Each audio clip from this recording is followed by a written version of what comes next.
के बाद आप सभी का स्वागत है। केंद्र सरकार ने दिल्ली के विकास से जुड़े कई ऐलान किए हैं। इसमें दिल्ली को जाम मुक्त बनाने के उपायों के साथ साथ डीडीए की तरफ से सार्वजनिक सुविधाओं और सामाजिक कामों के लिए अलॉट किए जाने वाली जमीन के प्रीमियम रेट में भी कटौती की है।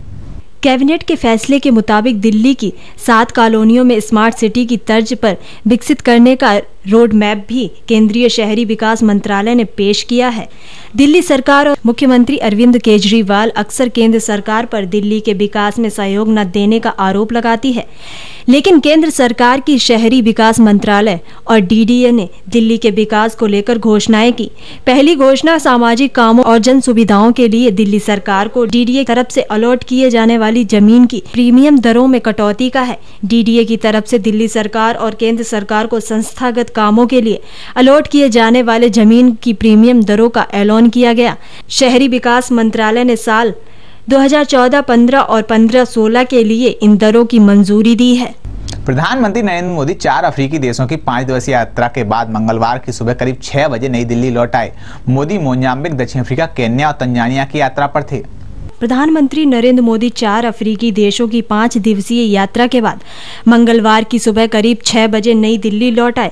मोदी मोजाम्बिक, दक्षिण अफ्रीका, केन्या और तंजानिया की यात्रा पर थे। पीएम मोदी ने मंगलवार को अहम बैठक बुलाई है, जिसमें हिजबुल कमांडर बुरहान वानी के एनकाउंटर के बाद कश्मीर में बिगड़ते हालातों की समीक्षा होगी। केंद्र सरकार के एक वरिष्ठ अधिकारी ने बताया कि प्रधानमंत्री को बानी के मारे जाने से कश्मीर घाटी में पैदा हुई हालत का ब्यौरा दिया जाएगा। बानी के मारे जाने की खबर के बाद भड़की हिंसा में राज्य में अब तक 30 लोगों की जान जा चुकी है। राष्ट्रीय सुरक्षा सलाहकार अजीत डोभाल प्रधानमंत्री के दौरे में उनके साथ थे। वह अपनी यात्रा में कटौती कर सोमवार को दिल्ली लौट आए और गृह मंत्री राजनाथ सिंह, रक्षा मंत्री मनोहर पर्रिकर, वित्त मंत्री अरुण जेटली के साथ एक सुरक्षा समीक्षा बैठक में शामिल हुए। पीएम मोदी सुबह 10 बजे उच्च स्तरीय समीक्षा बैठक में शामिल होंगे। गृह मंत्री, रक्षा मंत्री, विदेश मंत्री और अन्य शीर्ष अधिकारियों के भी बैठक में शामिल होने की उम्मीद है। बैठक में कश्मीर हिंसा मुद्दे पर पाकिस्तान की ओर से सामने आए प्रोपेगेंडा पर भी चर्चा होगी। ब्राजील के महान फुटबॉलर पेले पिछले 6 साल से अपनी प्रेमिका रही मार्सिया के साथ मंगलवार को विवाह करेंगे, जो कि उनकी तीसरी शादी होगी। पेले अभी 75 साल के हैं। उन्होंने कहा है कि इस बार उन्हें सच्चा प्यार मिल गया है। ओकी 1980 के दशक में न्यूयॉर्क में मिले थे, लेकिन 2010 में साओ पाउलो में एक एलिवेटर पर फिर से मुलाकात के बाद वे एक दूसरे के करीब आए। ओकी अभी 42 वर्ष की है और व्यवसायी है। वह 2012 से 3 बार के वर्ल्ड चैंपियन पेले के साथ सभी सार्वजनिक कार्यक्रमों में दिखती रही हैं। यही नहीं, हाल के वर्षों में जब पेले को अस्पताल जाना पड़ा, तब भी ओकी उनके साथ रही। पेले को दुनिया के महानतम फुटबॉलरों में से एक माना जाता है। उन्होंने अपने करियर में 1363 मैच खेले और 1281 गोल किए। इसमें से 91 गोल उन्होंने ब्राजील की तरफ से किए। पंजाब प्रदेश कांग्रेस कमेटी के अध्यक्ष कैप्टन अरविंदर सिंह ने पार्टी के चुनावी रणनीतिकार प्रशांत किशोर को टिकट बंटवारे को लेकर खरी सुना दी है। कैप्टन अरविंदर सिंह ने मंगलवार को कहा है कि चुनाव में किसे टिकट देना है, इसका फैसला सिर्फ सोनिया गांधी करेंगी। इससे पहले मीडिया में आई रिपोर्टों में कहा गया था कि प्रशांत किशोर की team Indian political action committee भी टिकट बंटवारे की प्रक्रिया में शामिल होगी, लेकिन अरविंदर सिंह ने दो टूक कहा कि टिकट के बंटवारे में आईपीएसी की कोई भूमिका नहीं रहेगी। साथ ही उन्होंने यह भी कहा कि आईपीएसी का काम सिर्फ सलाह देना है और वह सिर्फ रणनीति बनाने तक ही सीमित है।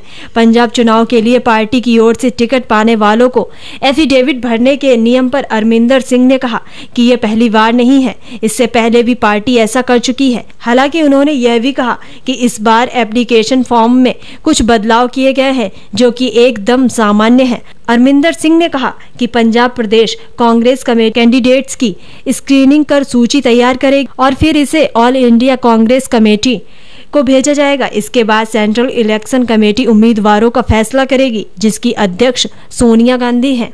जिंदगी से ज्यादा वो मौत का सच जानना चाहता था। मौत के बाद की सच्चाई का पता लगाना चाहता था। मुर्दों को ढूंढना उसका शौक था। अनजान और अदृश्य लोगों को की पहेली बुझाना उसका पेशा था, लेकिन अब खुद उसकी ही मौत एक पहेली बन चुकी है। कभी किसी सुनसान हवेली में, कभी खंडहर में, कभी कब्रिस्तान में, तो कभी किसी सुनसान बियावान में, यहाँ तक कि मुर्दा घर के अंदर भी मुर्दों के साथ लेटकर वो उनका सच जानता था, उनसे बातें किया करता था। पर अफसोस वही गौरव तिवारी अपनी ही मौत को पहेली बना गया। इस बार इस पहेली को सुलझाने की जिम्मेदारी खुद की बजाय दिल्ली पुलिस के जिम्मे छोड़ गया। 32 साल का नौजवान गौरव अमेरिका के प्रोफेशनल पायलट की ट्रेनिंग बीच में छोड़कर हिंदुस्तान लौट आया। यहाँ आकर उसने इंडियन पैरानॉर्मल सोसाइटी का गठन किया। देश और दुनिया के करीब 6000 हॉन्टेड लोकेशन की जांच करने वाले गौरव की लाश 7 जुलाई को दिल्ली के द्वारिका इलाके में उसी के फ्लैट में पाई गई। वो अपने ही घर के बाथरूम में फर्श पर पड़ा था। उसके गले पर काले रंग के गहरे निशान मिले थे। ये निशान कुछ वैसे ही हैं जैसे अमूमन गले में फंदा कसने पर होता है। ऐसे में सवाल उठता है कि क्या गौरव ने खुदकुशी की? क्या उसका काम उसकी मौत की वजह बनी? क्या उसके अदृश्य मेहमान ही उसके दुश्मन बन बैठे? क्या निगेटिव सोच हावी हो गई थी? गौरव की जिंदगी जिन रहस्यों को तलाशने में बीती, कुछ वैसे ही रहस्यमयी सवाल अब उसकी मौत के बाद भी उठ रहे हैं। उसको ना तो कोई माली तंगी थी और ना ही किसी तरह की परेशानी। हाल ही में शादी की और खुश भी था। कोई बीमारी भी नहीं थी। मौत से एक दिन पहले की आखिरी रात भी वो अपने काम पर लगा था। दिल्ली के एक और हॉन्टेड प्लेस की जांच कर रहा था। यहाँ तक कि मरने में बस मिनट भर पहले तक भी बिल्कुल ठीक था। अपने लैपटॉप पर मेल चेक कर रहा था। इसके बाद वो अचानक उठकर बाथरूम जाता है। कुछ देर बाद घर वालों को बाथरूम में कुछ गिरने की आवाज आती है। इसी के बाद जब गौरव के पिता और पत्नी बाथरूम में झांकते हैं तो वो फर्श पर बेसुध मिलता है। इसके बाद उसे अस्पताल ले जाया जाता है, लेकिन तब तक उसकी मौत हो चुकी होती है। गौरव की मौत के बाद पूछताछ के दौरान गौरव की बीवी ने पुलिस को एक अजीब बात बताई। उसने कहा कि उसने मरने से कुछ दिन पहले कहा था कि उसे कुछ नेगेटिव ताकतें मरने के लिए मजबूर कर रही हैं। बीवी को तब लगा कि ज्यादा काम की वजह से वो डिप्रेशन में है। 6 जुलाई को गौरव पूरे दिन अपने घर पर था। शाम 7:30 बजे वो जनकपुरी के हॉन्टेड प्लेस की छानबीन के लिए घर से निकला। वह जिन अनजान शक्तियों की खोज करता था उसके लिए अक्सर देर रात तक घर से बाहर रहना पड़ता था। उसकी तफ्तीश अमूमन रात को ही हुआ करती थी। जनकपुरी में अपनी तफ्तीश पूरी करने के बाद वह रात 1:30 बजे घर लौटता है। रात को देर से आने पर मियाँ बीबी में झगड़ा हुआ। गौरव और घर के बाकी लोग सो गए। घर पर गौरव और उसकी पत्नी के अलावा उसके माता पिता भी साथ रहते थे। 7 जुलाई की सुबह उठने के बाद सभी नाश्ता करते हैं। गौरव अपने कंप्यूटर पर लग जाता है। वह ईमेल चेक कर रहा था। करीब 11 बजे उसकी लाश बाथरूम में मिलती है। शुरुआती जांच के बाद पुलिस यही मान रही है कि गौरव ने खुदकुशी की है। वह अपने काम को लेकर डिप्रेशन में था।